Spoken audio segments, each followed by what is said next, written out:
Nurse ಇವರಿಬ್ರಿಗೂ ಏನಾಗಿದೆ? Reports ಎಲ್ಲ ಎಲ್ಲಿ ಇವ್ರದ್ದು? ಈಗ ಏನಾಗಿದೆ ಇಬ್ರಿಗೂ? ಏನಾಗಿದೆಯಮ್ಮ ನಿಮಗೆ? ಸರ್ ಇವರಿಬ್ರಿಗೂ ಲೂಸ್ ಮೋಷನ್ ಆಗಿ ಅಡ್ಮಿಟ್ ಆಗಿದ್ದಾರೆ ಸರ್. ತುಂಬಾ ಬೇದಿ ಆಗಿದೆ ಅಂತ ಅಂದ್ಬಿಟ್ಟು ಅಡ್ಮಿಟ್ ಆಗಿದ್ದಾರೆ. ಯಾಕ್ರಮ್ಮ ಏನು ತಿಂದ್ರಿ ಬೇದಿ ಆಗುವಂಥದ್ದು? ಏನಾದರೂ ಇದು ಫೈಸಿ ಐಟಮ್ಸ್ ಎಲ್ಲ ಏನಾದ್ರು ತಿಂದಿದ್ರಾ? ಏನ ಅಂತಾನೆ ಹೇಳನೆ ಡಾಕ್ಟ್ರೆ, ನಾನು ಚಿಂದಂಗೆ ರಂದಂಗೆ ಚೆನ್ನಾಗೇ ಇದ್ದೆ. ಬೆಳಿಗ್ಗೆ ಇಷ್ಟೇ ಮೊಸರನ್ನ ಕಲಿಸ್ಕೊಂಡು ತಿಂದಿದ್ದೆ. ನಾನು ಅವ್ರ ಸಾಕ್ಷಾಡಿ ಸುದ್ದಿಯ ಮಾತಾಡ್ಕೊಂಡು ಹೆಂಗೋ ನೆಮ್ಮದಿಗೆ ಊರೊಳಗೆ ಇದ್ದೆ. ಇವ್ರ ಮನೆ ತಕ್ಕೆ ಹೋದೆ. ಇವಳ ಮಗಳು ಬಂದಿದ್ಲು. ಅದೆಂಥದ್ದು ಕೈಮಾ ಉಂಡೆ ಅಂತೆ ಕೊಟ್ರು, ನಾನು ತಿಂದೆ. ಆ ಕೈಮಾ ಉಂಡೆ ತಿಂದಿದ್ದಾವಿಂದ ನಂದು ಬ್ಯಾಕೆಟ್ ಓಪನ್ ಆಗ್ಬಿಟ್ಟು ಪಂಪ್ ಸೆಟ್ಟಲ್ಲಿ ನೀರಾಯ್ತದಲ್ಲ ಹಂಗೆ ಹೋಯ್ತಾ ಇದೆ. ಅಯ್ಯೋ ನನ್ ಕೈ ತಡ್ಕೊಳಕ್ ಆಯ್ತಾ ಇಲ್ಲ. ಮೈಯೊಳಗೂ ನೀರೆಲ್ಲ ಇಳ್ದೋಗದೆ. ನಾನ್ ಬೇರೆ ದುಮ್ಕಿದ್ದೆ. ಇವಾಗ ನೋಡ್ರೆ ಸಣ್ಣ ಆಯ್ತಾ ಇದ್ದೀನಿ. ನನ್ಗೆ ಯಾರ್ ದಿಕ್ಕು, ನನ್ಗೆ ಯಾರ್ ದಿವಾಳಿ? ನನ್ ಕೈ ತಡ್ಕೊಳಕ್ ಆಯ್ತಾ ಇಲ್ಲ. ಏನಾರ ಮಾಡಿ ಈ ಪಂಪ್ ಸೆಟ್ ನೀರು ನಿಂತ್ಕೊಳಂಗೆ ಮಾಡಿ ಡಾಕ್ಟ್ರೇ. ಏನು ಹಾಕಿದ್ಲು? ಏನು ಕತೆನೋ ಒಂದು ಕಾಣೋ ಡಾಕ್ಟ್ರು. ತಿಂದಿದ್ದಾವಿಂದ ಇಲ್ಲ ಅಂದ್ರೆ ಒಂದು 50 ಕಿತ್ತ ಹೋಗಿದ್ದೀನಿ ಬಾತ್ರೂಮ್ಗೆ. ನಂಗೆ ತಡ್ಕೊಳಕ್ಕೆ ಆಯ್ತಾ ಇಲ್ಲ. ಮೈಯೊಳಗೂ ನೀರೆಲ್ಲ ಇಳ್ದೋಗದೆ. ನನ್ನ ಮಗಳು ಚಿಂದೋಳು, ನಾನು ರಂದೋಳು. ಸತ್ತೋದ್ರೆ ನನ್ಗೆ ಯಾರಾದರು ಎಂತಾದರು? ಇವಳ ಮಗಳು ಕೊಟ್ಬಿಟ್ಲು, ನಾನು ತಿಂದ್ಬಿಟ್ಟೆ. ಇವಾಗ ಹಿಂಗ ಆಗ್ಬಿಟ್ಟದೆ. ಏನ್ ಮಾಡೋಣ ಕಾಣೆ ನಾನು. ರಾಗ ಆಡೋದ್ ನಿಲ್ಸಿ ಅಮ್ಮ ನೀವು ಫಸ್ಟ್. ನೀವು ಬಂದಿದ್ದ ಇದೇ ತರ ರಾಗ ಆಡ್ತಾನೆ ಇದೀರಾ. ಪೇಷಂಟ್ಗಳಿಗೆಲ್ಲ ಡಿಸ್ಟರ್ಬ್ ಆಗುತ್ತೆ. ನನ್ ಸಂತವ ಹೇಳ್ಕೊಂಡ್ರೆ ನಿಮ್ಗೆ ರಾಗ ಆಡ್ದಂಗೆ ಆಯ್ತದೆ. ನಾನು ಏನ ಮಾಡನೆ? ನನ್ನ ಇಲ್ಲೇ ನೋಡಿದ್ರೆ ಧರ್ಮರಾಯ ಇಲ್ಲೇ ನನ್ನ ಮುಂದೆಲ್ಲೇ ಬಂದು ಹೋಯ್ತಾವನೆ. ನನ್ನ ಬಾಬಾ ಅಂತಾವನಿ. ಏನ್ ಮಾಡೋಣ ಕಾಣೆ? ಹೋಗ್ಲೋ ಇಲ್ಲೇ ಇರ್ಲೇ ಒಂದು ಗೊತ್ತಾಯ್ತಾ ಇಲ್ಲ. ಇವಳ ಮಗಳು ನೋಡಿದ್ರೆ ವೀಸಾ ಪಾಸ್ಪೋರ್ಟ್ ತರ ನಮಗೆ ಕೈಮಾ ಉಂಡೆ ಕೊಟ್ಬಿಟ್ಟು ಯಮ್ಲೋಗ ಕಳ್ಸೋ ತರ ಕಾಣಿಸ್ತಾವಳೆ. ಏನ್ ಮಾಡ್ಲೋ ಕಾಣೆ? ಸುಮ್ಮನೆ ಅಮ್ಮ, ಏನೂ ಆಗಲ್ಲ, ನಾನು ಟ್ರೀಟ್ಮೆಂಟ್ ಮಾಡ್ತೀನಿ. ನಿಮ್ಗೇನಾಯ್ತಮ್ಮ? ನೀವ್ಯಾಕಮ್ಮ ತುಂಬಾ ಅಳ್ತಾ ಇದೀರಾ? ಅಯ್ಯೋ ನಂದುವೆ ಸೇಮ್ ಪಿಂಚು. ಆ ಕೈಮಾ ಉಂಡೆ ತಿಂದಿದ್ದವಿಂದ ನನ್ಗಂತೂ ತಡ್ಕೊಳಕ್ಕೆ ಆಯ್ತಲ್ಲ. ಹೊಟ್ಟೆ ನೋವು. ಹೊಟ್ಟೆ ಒಳಗೆಲ್ಲ ಯಾರೋ ಕೈ ಹಾಕಿ ಕಲಿಸ್ದಂಗೆ ಆಯ್ತದೆ. ಹೊಟ್ಟೆ ಎಲ್ಲ ಹಿಂಡ್ತದೆ. ಬೇದಿ ಆಯ್ತದೆ. ಏನ್ ಮಾಡೋಣ ಕಾಣೆ? ಅಪ್ಪ ಶಿವನಿ ಶಂಕರ ಪರಮಾತ್ಮ, ನನ್ನ ಮಗಳು ಅದು ಏನಾಕ್ ಮಾಡ್ಕೊಂಡ್ ಬಂದಿದ್ಲು ಕಾಣೆ? ನಂಗೊಂದು ಗೊತ್ತಾಯ್ತಾ ಇಲ್ಲ. ಅಷ್ಟು ಚಂದಾಗಿ ಅಡುಗೆ ಮಾಡ್ತಿದ್ಲು. ಇವತ್ತು ಏನಾಯ್ತು ಕಾಣೆ? ಅವ್ರ ಗಂಡನ ಮನೆಯಿಂದ ಮಾಡ್ಕೊಂಡ್ ಬಂದಿದ್ಲು. ನನ್ನ ಬೀಕ್ತಿ ಏನಾದ್ರು ನನಗೆ ನನ್ನ ಮೇಲೆ ಕೋಪಕ್ಕೆ ಬೇದಿ ಮಾತ್ರೆ ಹಾಕ್ಬಿಟ್ಟು ಇಲ್ಲಿ ಕಳ್ಸಿದ್ಲು ಏನೋ ಗೊತ್ತಿಲ್ಲ. ಏನ್ ಮಾಡ್ಲೋ ಗೊತ್ತಿಲ್ಲ, ಎಂತ ಮಾಡ್ಲೋ ಗೊತ್ತಿಲ್ಲ. ನೀವು ನೋಡಿದ್ರೆ ಸುಮ್ಮನೆ ನಿಂತಿದ್ದೀರಿ.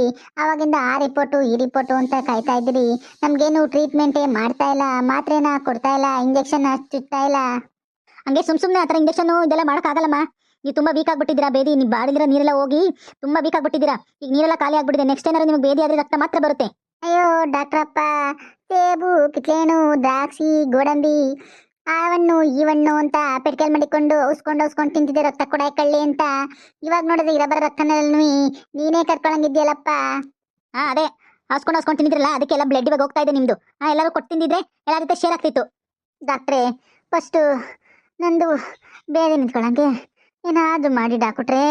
ತಿರ್ಗಾಲಿ ಯಾಕೋ ಹೊಟ್ಟೆ ಗುಡ ಅಂತ ಅದೇ ನನಗೆ. ನರ್ಸ್ ಬೇಗ ಹೋಗಿ ರಿಪೋರ್ಟ್ಸ್ ಎಲ್ಲ ಬಂದಿದೆ ನೋಡಿ. ಏನಾಗಿದೆ ಅಂತ ನೋಡೋಣ first. Yes doctor, I will go and collect all the reports and come back to sir. ಹೊಸಿ ತಿನ್ಬೇಕಲ್ವಮ್ಮ ನೀವು? ಹೊಸಿ ತಿನ್ಬೇಕು. ಅದಕ್ಕೆ ಹೇಳೋದು ಡಯಟ್ ಫುಡ್ ಮಾಡಬೇಕು ಯಾವಾಗಲೂ. ಅವಾಗಲೇ ನಮ್ಮ ಆರೋಗ್ಯ ಚೆನ್ನಾಗಿರೋದು. ಈ ಥರ ಸಿಕ್ಕಿದ್ದೆಲ್ಲ ತಿಂದ್ಬಿಟ್ರೆ ಈ ಥರ ಬೇದಿ ಆಗ್ಬಿಟ್ಟು ಬಂದು ಹಾಸ್ಪಿಟಲ್ ಮಲ್ಕೋಬೇಕಾಗುತ್ತೆ. ಸರಿನಾ? ಇವಾಗ ನಾನು ನಿಮಗೆ ಟ್ರೀಟ್ಮೆಂಟ್ ಮಾಡ್ತೀನಿ. ನೆಕ್ಸ್ಟ್ ಟೈಮಿಂದ ನೀವು ಆಳ್ತವಾಗಿ ತಿನ್ಬೇಕು ಆಯ್ತಾ? ಎಷ್ಟು ಬಾಡಿ ಇಡ್ಸುತ್ತೋ ಅಷ್ಟು ಮಾತ್ರ ತಿನ್ನಿ. ಫ್ರೀಯಾಗಿ ಊಟ ಸಿಗುತ್ತೆ ಅಂತ ಅಂದ್ಬಿಟ್ಟು ಗಟ್ಟ ದಗ್ಬೇಡಿ. ಈ ಕಾಳಿನೇ ಡಾಕ್ಟ್ರು, ನಾನು ಬೇಡ ಅಂದೆ. ಹೊಸಿ ತಿನ್ನಿ ಅಂದ್ರುವೆ ಅಯ್ಯೋ ತಿನ್ನೆ ಕೆಂಪಕ್ಕ ಎಲ್ಲೋ ಗೆಲ್ ಬದ್ದಿ ತಿನ್ನೆ ಕೆಂಪಕ್ಕ ಅಂತ ಅಂದ್ಬಿಟ್ಟು ಇರಬರ ಉಂಡೆಗಳನ್ನೆಲ್ಲ ನನಗೆ ತಿನ್ಸ್ಬಿಟ್ಲು. ಇವಾಗ ನೋಡಿದ್ರೆ ಬಾತ್ರೂಮ್ ಒಳಗೆ ಉಂಡುನೇನೆ ಬೀಳ್ತಾವೆ. ಏನ್ ಮಾಡ್ಲೋ ಗೊತ್ತಾಯ್ತಾ ಇಲ್ಲ. ಅಯ್ಯೋ ಡಾಕ್ಟ್ರೇ, ಇವಳ ಮಗಳು ಓದ್ಕಿತನು ಹಿಂಗೆಯ ಮಾಡಿದ್ಲು. ಅದೆಂಥದ್ದು ಜಾಮೂನು ಅಂತ ಮಾಡ್ಕೊಬಂದು ಕೊಟ್ಬಿಟ್ಟು ಆ ಜಾಮೂನ ತಿಂದ್ಮೇಲೆ ಮೇಲೆ ಕೆಳಗೆ ಆಗ್ಬಿಟ್ಟಿತ್ತು. ವ್ಯಾ ಅಂದ್ರೆ ವಾಂತಿ ಬರೋದು, ಈ ಅಂದ್ರೆ ಕಕ್ಕ ಬರೋದು. ಸರಿನೂ ಹಿಂಗೆ ಆಗ್ಬಿಟ್ಟು ಅವಾಗಲೂ ನಮ್ಮೂರು ಡಾಕ್ಟರ್ ತವೆ ತೋರಿಸ್ಕೊಂಡು 2 ಇಂಜೆಕ್ಷನ್ ಹಾಕಿಸ್ಕೊಂಡಿದೆ, ಸರಿ ಹೋಗಿತ್ತು. ಈ ಸಲ ನೋಡಿದ್ರೆ ನಮ್ಮೂರು ಡಾಕ್ಟ್ರು ಇರಲಿಲ್ಲ. ಅದಕ್ಕೆ ಇಲ್ಲಿಗೆ ಪ್ಯಾಟೆ ಡಾಕ್ಟರ್ ತಕ್ಕ ಬಂದು ನೀವು ನೋಡಿದ್ರೆ ಒಂದು ಇಂಜೆಕ್ಷನ್ ಕೊಡ್ತಾ ಇಲ್ಲ, ಒಂದು ಮಾತ್ರೆ ಕೊಡ್ತಾ ಇಲ್ಲ. ನನ್ನ ಬೇದಿ ಬೇರೆ ನಿಲ್ತಾ ಇಲ್ಲ. ಏನು ಮಾಡೋಣ ಕಾಣೆ ನಾನು? ಸ್ವಲ್ಪ ಹೊತ್ತಿರಿಯಮ್ಮ, ರಿಪೋರ್ಟ್ಸ್ ಎಲ್ಲ ಬಂದ್ಬಿಡ್ಲಿ. ರಿಪೋರ್ಟ್ಸ್ ಎಲ್ಲ ಬಂದಮೇಲೆ ನಾನು ಟ್ರೀಟ್ಮೆಂಟ್ ಮಾಡ್ತೀನಿ ನಿಮಗೆ. ಡಾಕ್ಟರ್ ತಗೊಳ್ಳಿ, ರಿಪೋರ್ಟ್ ಬಂದಿದೆ ರೀ ಇಬ್ಬರದು. ರಿಪೋರ್ಟ್ ಬಂದಿದ್ಯಾ? ಕೊಡಿ, ಫಸ್ಟ್ ನೋಡ್ಬಿಟ್ಟು ಅವ್ರಿಗೆ ಟ್ರೀಟ್ಮೆಂಟ್ ಮಾಡೋಣ. ಓಹೋ ಈ ಹಾ ಏನಿದು ರಿಪೋರ್ಟ್ಸು ಈ ಥರ ಬಂದಿದೆ ನಿಮ್ಮಿಬ್ಬರದು? Oh my god, I can not do it. Oh this that, oh god, oh ಇದೇನಮ್ಮ ಈ ಥರ ಬಂದಿದೆ ನಿಮ್ಮ ರಿಪೋರ್ಟ್ಸ್ ಎಲ್ಲ? ಏನಮ್ಮ ತಿಂದಿದ್ರಿ ನೀವು? ನಿಮ್ಮಿಬ್ರಿಗೂ ಫುಡ್ ಪಾಯ್ಸನ್ ಆಗ್ಬಿಟ್ಟಿದೆ. ಒಂದೇ ಥರ ಫುಡ್ ಪಾಯ್ಸನ್ ಆಗಿದೆಯಲ್ರಮ್ಮ. ಆ ಫುಡ್ ಪಾಯ್ಸನ್ ಇಡೀ ಬಾಡಿಗೆಲ್ಲ ಸ್ಪ್ರೆಡ್ ಆಗ್ಬಿಟ್ಟಿದೆ ಕಣಮ್ಮ. ಈ ಥರ ಹೆಂಗ್ರಮ್ಮ ಆಯ್ತು ನಿಮಗೆ? ಪಾಯ್ಸನ್ ಆಗ್ಬಿಟ್ಟಿದ್ದದು. ಅಯ್ಯೋ ದೇವ್ರೇ, ಕೆಟ್ಟೆ ಹೋಗತ್ತೆ. ಈಗೇನು ಮಾಡೋದು ಡಾಕ್ಟ್ರೇ? ಓ ಜಲ್ದಿ ಈ ಬೇದಿ ನಿಂತ್ಕೊಳಂಗ್ ಮಾಡಿ ಡಾಕ್ಟ್ರೆ. ಇವ್ರು ಸೊಸೆ ಬೇರೆ ಚಿಕನ್ನು ಮಟನ್ನು ಮಾಡೋಳೆ, ತಿನ್ನಕ್ ಬೇರೆ ಹೋಗ್ಬೇಕು. ಇನ್ನೊಂದ್ ವಾರ ನೀವು ಬರೀ ಗಂಜಿ ಮತ್ತೆ ಮೊಸರನ್ನ ತಿನ್ಬೇಕು. ಚಿಕನ್ ಮಟನ್ ಎಲ್ಲ ತಿಂದ್ರೆ ಡೈರೆಕ್ಟ್ ಸ್ವರ್ಗಕ್ಕೆ ಹೋಗ್ಬೇಕಾಗುತ್ತೆ. ನಿಮ್ಗೆ ಎಷ್ಟು ಹುಷಾರಿಲ್ಲ ಗೊತ್ತಾ ನಿಮ್ಗೆ? ನೀವು ನೆಕ್ಸ್ಟ್ ಏನಾದ್ರು ಕಕ್ಕ ಮಾಡಿದ್ರೆ ಕಕ್ಕ ಬರಲ್ಲ, ಬ್ಲಡ್ ಬರುತ್ತೆ ಗೊತ್ತಾಯ್ತಾ? ಅಷ್ಟು ಬಾಡಿದಾಗ ಸ್ಪ್ರೆಡ್ ಆಗ್ಬಿಟ್ಟಿದೆ ನಿಮ್ಗೆ ಫುಡ್ ಪಾಯ್ಸನ್. ನರ್ಸ್ ಇವ್ರಿಬ್ರಿಗೂ ಫಸ್ಟ್ ಜಡ್ಗುಳ ಗುಡ್ಗುಳ ಅನ್ನೋ ಒಂದು ಟ್ಯಾಬ್ಲೆಟ್ನ ಕೊಡಿ, ಬೇದಿ ನಿಂತ್ಕೊಳ್ತಾರ. ಸರಿ ಡಾಕ್ಟರ್, ಕೊಡ್ತೀನಿ. ಜಡ್ಗುಳ ಗುಡ್ಗುಳ ಜೊತೆ ಒಂದು ಪಿಡ್ಗುಳ ಗಡ್ಗುಳ ಬರುತ್ತಲ್ಲ, ಇಂಜೆಕ್ಷನ್ ಕೊಡಿ. ಇವ್ರಿಗೆ ಸ್ವಲ್ಪ ಬೇದಿ ಕಮ್ಮಿ ಆಗುತ್ತೆ. ಮತ್ತೆ ಇವ್ರನ್ನ ಸ್ವಲ್ಪ ಅಡ್ಮಿಟ್ ಮಾಡ್ಕೊಂಡು ಇವ್ರನ್ನ ನೋಡಿ ಆಮೇಲೆ ಕಳಿಸಿ, ಈಗಲೇ ಕಳಿಸ್ಬಿಡ್ಬೇಡಿ ಇವ್ರನ್ನ. ಜಲ್ದಿ ಮಾಡಿ ಕಳಿಸಿ ಡಾಕ್ಟ್ರು. ಮಟನ್ ತಿನ್ಬೇಕು. ಸ್ಯಾನ ದಿನ ಆಗ್ಬಿಟ್ಟದೆ ಮಟನ್ ತಿಂದು. ಲಕ್ಷ್ಮಕ್ಕ ಮಾಡಿರೋ ಸಾಂಬಾರ್ ಮಟನ್ ತಿಂದು ಜಾನ ದಿನ ಆಗ್ಬಿಟ್ಟದೆ. ಬಿರ್ಬಿರ್ ಮಾಡಿ. ಫಸ್ಟ್ ಹೋಗ್ಬಿಟ್ಟು ಇವ್ರ ಮಗಳಿದ್ದಾಳಲ್ಲ ಅವ್ರನ್ನ ಕಳಿಸಿ, ನಾನು ಅವಳ ಹತ್ರ ಮಾತಾಡ್ಬೇಕು. ಸರಿ ಸರ್, ಕಳಿಸ್ತೀನಿ. ಏನಾಗಿದೆ ಸರ್ ಇವ್ರಿಬ್ರಿಗೂ? ನಾನು ಎಷ್ಟು ಹೇಳಿದ್ರು ಬೇಡ ಬೇಡ ಬೇಡ ಅಂತ ಅಂದ್ರು ಇಡೀ ಕಾನ ಒಂದನ್ನೆಲ್ಲ ತಿನ್ಬಿಟ್ಟು ಇವಾಗ ನನ್ನ ಮೇಲೆ ಬ್ಲೇಮ್ ಮಾಡ್ತಾ ಇದ್ದಾರೆ ಇವರಿಬ್ರು. ಏನಾಗಿದೆ ಸರ್ ಇವ್ರಿಬ್ರಿಗೂ? ಅಲ್ಲ ಕಣಮ್ಮ, ಕೈಮ ಉಂಡೆ ಹೆಂಗ್ ಮಾಡಿದೆ ಅದ್ರೇನ್ ಬೇಯಿಸಿರ್ಲಿಲ್ವೋ? ಏನ್ ಹೇಳ್ತಾ ಇದ್ದೀರಾ ಡಾಕ್ಟರ್? ನಾನು ಎಂತ ಅಡ್ಗೆ ಮಾಡ್ತೀನಿ ಗೊತ್ತಾ? ನನ್ನ ದೊಡ್ಡ ಶೆಫ್ ಗೊತ್ತಾ? 5 ಸ್ಟಾರ್ ಹೋಟೆಲ್ ನನ್ನ ಕಾಲ್ ಮಾಡಿದ್ದಾರೆ ಜಾಬ್ಗೆ ಅನ್ಬಿಟ್ಟು, ಆ ಶೆಫ್ ಜಾಬ್ಗೆ ಅಂತ ಅನ್ಬಿಟ್ಟು. ನಾನು ಆದ್ರೂ ಆ 5 ಸ್ಟಾರ್ ಹೋಟೆಲ್ ಕೆಲಸ ಮಾಡದೆ ಮನೇಲೇ ಮಾಡ್ತಾ ಇದ್ದೀನಿ ಕೆಲಸನ. ಇವ್ರಿಗೆ ತುಂಬಾ ಇಷ್ಟ ಅನ್ಬಿಟ್ಟು ಕಾನ ಉಂಡೆ ಸಾಂಬಾರು ಎಲ್ಲ ಮಾಡ್ಕೊಂಡ್ ಬಂದಿದೆ. ಇವರು ಚೆನ್ನಾಗಿ ತಿಂದ್ಬಿಟ್ಟು ಇವಾಗ ನೋಡಿದ್ರೆ ಈ ತರ ನನ್ನ ಮೇಲೆ ಬ್ಲೇಮ್ ಮಾಡ್ತಾ ಇದ್ದಾರೆ. ಅಲ್ಲ ಕಣಮ್ಮ, ಅವ್ರು ಏನ್ ತಿಂದಿದ್ರು ಆ ಫುಡ್ ಎಲ್ಲ ಅರ್ಧ ಬರ್ಧ ಬಂದಿದೆ ಅಂತ ರಿಪೋರ್ಟ್ ಬಂದಿದೆ ಗೊತ್ತಾಯ್ತಾ? ಓ, ನನ್ನ ಮಗಳದು ಕೈಮಾ ಉಂಡೆ ತಿನ್ನಕ್ಕಿಂತ ಮುಂಚೆ ನನ್ನ ಸೌತಿ ಮನೆ ನನ್ನ ಸೊಸೆ ಅವಳಲ್ಲ, ಅವ್ರ ಅಪ್ಪನ ಮನೆಯದು ಕಬಾಬ್ ಇತ್ತು, ಅದನ್ನ ತಿಂದಿದ್ದೆ. ಅದಕ್ಕೇನಾರು ಹಿಂಗ ಆಗದ ಡಾಕ್ಟ್ರೆ? ಎಲ್ಲೋ ನನ್ನ ಸೌತಿ, ನನ್ನ ಬೀಕ್ತಿ, ನನ್ನ ಸೌತಿನ ಎಲ್ಲೋ ನಾನ್ ತಿನ್ಲಿ ಅಂತ ಅನ್ಬಿಟ್ಟು ತಿನ್ನೋ ಉಣ್ಣೋಕೆಲ್ಲ ಇದು ಹಾಕಿರ್ಬೇಕು. ಬೇದಿ ಮಾತ್ರ ಹಾಕ್ಬಿಟ್ಟು ಕೊಟ್ಟು ಕಳ್ಸಿದ್ಲೇನೋ, ಅದಕ್ಕೆ ಹಿಂಗಾಯ್ತಾ ಅದೇ. ನೈ ಸುಮ್ಮನೆ ಕುತ್ಕೋ. ಆ ಕಬಾಬ, ಆ ಶಾಂತಿ, ಆಮೇಲೆ ನಿನ್ ಮಗ, ನಿನ್ ಮೊಮ್ಮಕ್ಕಳು ಎಲ್ಲ ತಿನ್ಲಿಲ್ವೇ? ಅವರೆಲ್ಲ ಚೆನ್ನಾಗೇ ಇಲ್ವೇ? ನನಗೂ ನಿನಗೆ ಮಾತ್ರ ಯಾಕೆ ಹಿಂಗಾಯ್ತು? ಯಾಕಣ್ಣೆ ನನಗೂ ನಿನ್ಗುವೆ 5 ಪೀಸ್ ಹಾಕೋಳೆ ಮುಂಡೆ.